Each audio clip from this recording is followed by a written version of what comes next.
இலங்கை மீது சர்வதேச விசாரணைக்கான அழுத்தம் பிரயோகிக்கப்படும். கஜேந்திரகுமார் ஆதங்கம். இந்த அரசாங்கம் வரிகளை மேலும் அதிகரிக்கும். உதய கம்பன்பில எச்சரிக்கை. தமிழரசு கட்சியின் தேசிய பட்டியல் உறுப்பினர் பலுக்கும் எதிர்ப்பு. சிஐடியில் இருந்து வெளியேறிய பிள்ளையான். ரணில் விக்ரமசிங்க இந்தியாவிற்கு விஜயம். இலங்கையை சர்வதேச குற்றவியல் நீதிமன்றத்திற்கு கொண்டு செல்வதற்குரிய அழுத்தங்களையும் வேறு சர்வதேச விசாரணையை நடாத்தக்கூடிய அரங்குகளுக்கு கொண்டு செல்வதற்குரிய எங்களுடைய பயணம் இன்னும் தீவிரமடையும் என தமிழ் தேசிய மக்கள் முன்னணியின் தலைவரும் நாடாளுமன்ற உறுப்பினருமாகிய கஜேந்திரகுமார் பொன்னம்பலம் தெரிவித்துள்ளார். நேற்று பிற்பகல் முள்ளிவாய்க்காலில் உள்ள மாவீரர் துயிலுமில்லம் மற்றும் முள்ளிவாய்க்கால் நினைவு தூவிக்கு சென்று மலர் தூவி அஞ்சலி செலுத்தி சத்தியப்பிரமாணம் மேற்கொண்ட பின்னர் ஊடகங்களுக்கு கருத்து தெரிவிக்கையிலேயே அவர் இவ்வாறு குறிப்பிட்டார். எதிர்வரும் 5 வருடங்களுக்குள் மேற்கொள்ள வேண்டிய நடவடிக்கைகள் தொடர்பாக ஆழமாக சிந்தித்து தமிழ் தேசத்தினுடைய இன அழிப்பினுடைய அடையாளமாக இருக்கக்கூடிய முள்ளிவாய்க்கால் மண்ணிலே எங்களுடைய உரிமை பயணத்துக்காக மேற்கொள்ள வேண்டிய நடவடிக்கைகள் தொடர்பாக சத்திய பிரமாணம் எடுக்கின்ற நோக்கத்தோடு முள்ளிவாய்க்காலுக்கு வந்திருக்கின்றோம். அனைத்துக்கும் எதிராக அவர்களுடன் போராடி இருக்கின்றோம். அதனையும் தாண்டி இன்று இருக்கக்கூடிய ஆபத்துக்களை உணர்ந்து எமது இயக்கத்தினுடைய செயற்பாடுகள் இதுவரைக்கும் காணாத அளவிற்கு நாங்கள் பலப்படுத்தப்பட வேண்டும் என்றும் அவர் குறிப்பிட்டுள்ளார்.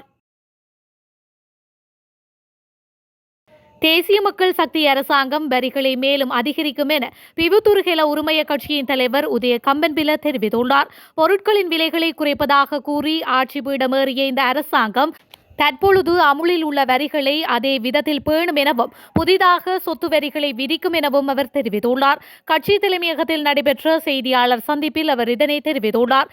எதிர்வரும் 2025 ஆண்டு மார்ச் மாதம் அளவில் அரசாங்கம் தனது முதல் வரவு செலவு திட்டத்தை சமர்ப்பிக்க திட்டமிட்டுள்ளதாக அவர் குறிப்பிட்டுள்ளார். சர்வதேச நாணய நிதியத்துடனான உடன்படிக்கையின் அடிப்படையில் அரச வருமானங்களை மொத்த உள்நாட்டு உற்பத்தியின் 15% வரையில் அதிகரிக்க வேண்டும் என அவர் சுட்டிக்காட்டியுள்ளார்.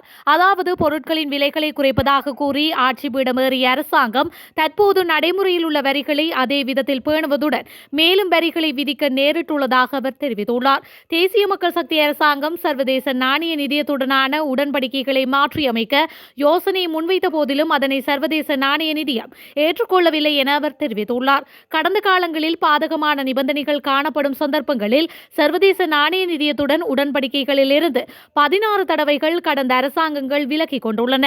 எனினும் தற்போதைய சூழ்நிலையில் அவ்வாறு செய்ய முடியாது எனவும் ஏனெனில் இலங்கையின் கடன் கொடுனர்களை சர்வதேச நாணய நிதியம் பொறுப்பு சொல்வதாக அவர் தெரிவித்துள்ளார். அரசாங்கம் அளித்த வாக்குறுதிகளின் பிரகாரம் நிவாரணங்கள் வழங்கப்படாவிட்டால் மக்களை ஏமாற்றியதாக மக்கள் கோபித்துக் கொள்வார்கள் எனவும் இதனால் அரசியல் நெருக்கடி நிலை உருவாகும் எனவும் உதய கம்பன்பில தெரிவித்துள்ளார். ஐக்கிய மக்கள் சக்தியை பிரதிநிதித்துவப்படுத்தும் தேசிய பட்டியல் நாடாளுமன்ற உறுப்பினர்களில் ஒருவராக ரஞ்சித் மத்தும பண்டாரவின் பெயரை உத்தியோகபூர்வமாக விசேட வர்த்தமானி அறிவித்துள்ளது. மத்தும பண்டார தற்போது ஐக்கிய மக்கள் சக்தியின் பொதுச் செயலாளராக பணியாற்றுகின்றார். கடந்த பொது தேர்தலில் ஐக்கிய மக்கள் சக்தி 5 தேசிய பட்டியல் ஆசனங்களை பெற்றுக் கொண்டது. இந்த நிலையில் ஏனைய 4 ஆசனங்களுக்கும் இன்னும் பெயர்கள் பரிந்துரைக்கப்படவில்லை.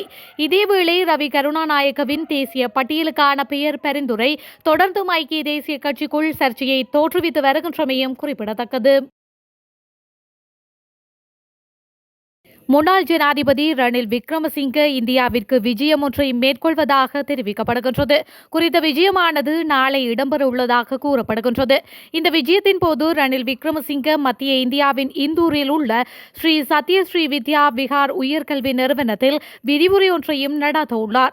எதிர்வரும் வெள்ளிக்கிழமை மாலை 6 மணிக்கு உயர்கல்வி நிறுவன மாணவர்கள் மற்றும் பெற்றோர்களின் பங்கு பெற்றுதலுடன் இந்த நிகழ்வு நடைபெறவுள்ளது. இதன்படி முன்னாள் ஜனாதிபதி எதிர்வரும் 30ஆம் தேதி நாடு திரும்ப உள்ளதாகவும் கூறப்படுகின்றது. தேசிய மக்கள் சக்தி அரசாங்கத்தின் அமைச்சரவை முஸ்லிம் அமைச்சர் ஒருவர் இல்லாமை தொடர்பில் எழுந்துள்ள விமர்சனங்களுக்கு அமைச்சர் பிமல் ரத்நாயக்க விளக்கம் அளித்துள்ளார். எமது அரசாங்கம் இலங்கையர்களை உள்ளடக்கிய ஒரு அரசாங்கம் என்றும் சிங்களவர்கள், தமிழர்கள், முஸ்லிம்கள் என்ற மத ரீதியான அடையாளங்களை கொண்டிருக்கவில்லை என குறிப்பிட்டுள்ளார். ஊடகங்களுக்கு கருத்து தெரிவிக்கும் போதே அமைச்சர் இதனை தெரிவித்துள்ளார்.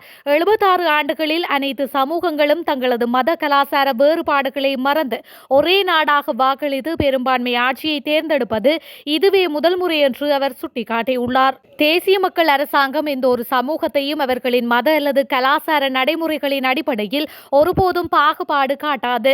அரசாங்கத்தின் கொள்கைகளில் அது இல்லை என அமைச்சர் குறிப்பிட்டுள்ளார். அனைத்து இன மக்களாலும் தெரிவு செய்யப்பட்ட நாடாளுமன்ற உறுப்பினர்களே எமது கட்சியில் உள்ளனர். இங்கு பாரபட்சம் காட்டுவதற்கு எதுவுமில்லை. மக்களின் உணர்வுகளுக்கு மதிப்பளித்தே அமைச்சு பதவிகள் வழங்கப்படுவதாக அமைச்சர் ரத்நாயக்க மேலும் தெரிவித்துள்ளார். ப. சத்தியலிங்கத்திற்கு இலங்கை தமிழரசு கட்சியின் தேசிய பட்டியல் உறுப்பினர் ஆசனத்தை வழங்கியதை வன்மையாக கண்டிக்கின்றோம் என அக்கட்சியின் முன்னாள் கிழக்கு மாகாண சபை உறுப்பினர் மார்க்கண்டு நடராசா தெரிவித்துள்ளார். களுவாஞ்சிக்குடியில் நேற்று மாலை நடைபெற்ற ஊடகவியலாளர் சந்திப்பின் போதே அவர் இவ்வாறு குறிப்பிட்டுள்ளார். இதன்போது அவர் மேலும் தெரிவிக்கையில், கடந்த 14ஆம் திகதி நடைபெற்ற நாடாளுமன்ற பொது தேர்தலிலே வடகிழக்கு மாகாணங்களில் போட்டியிட்டவர்களில் கிழக்கை சேர்ந்த அநேகமானவர்கள் எமது கட்சி சார்ந்து வெற்றி பெற்றார்கள்.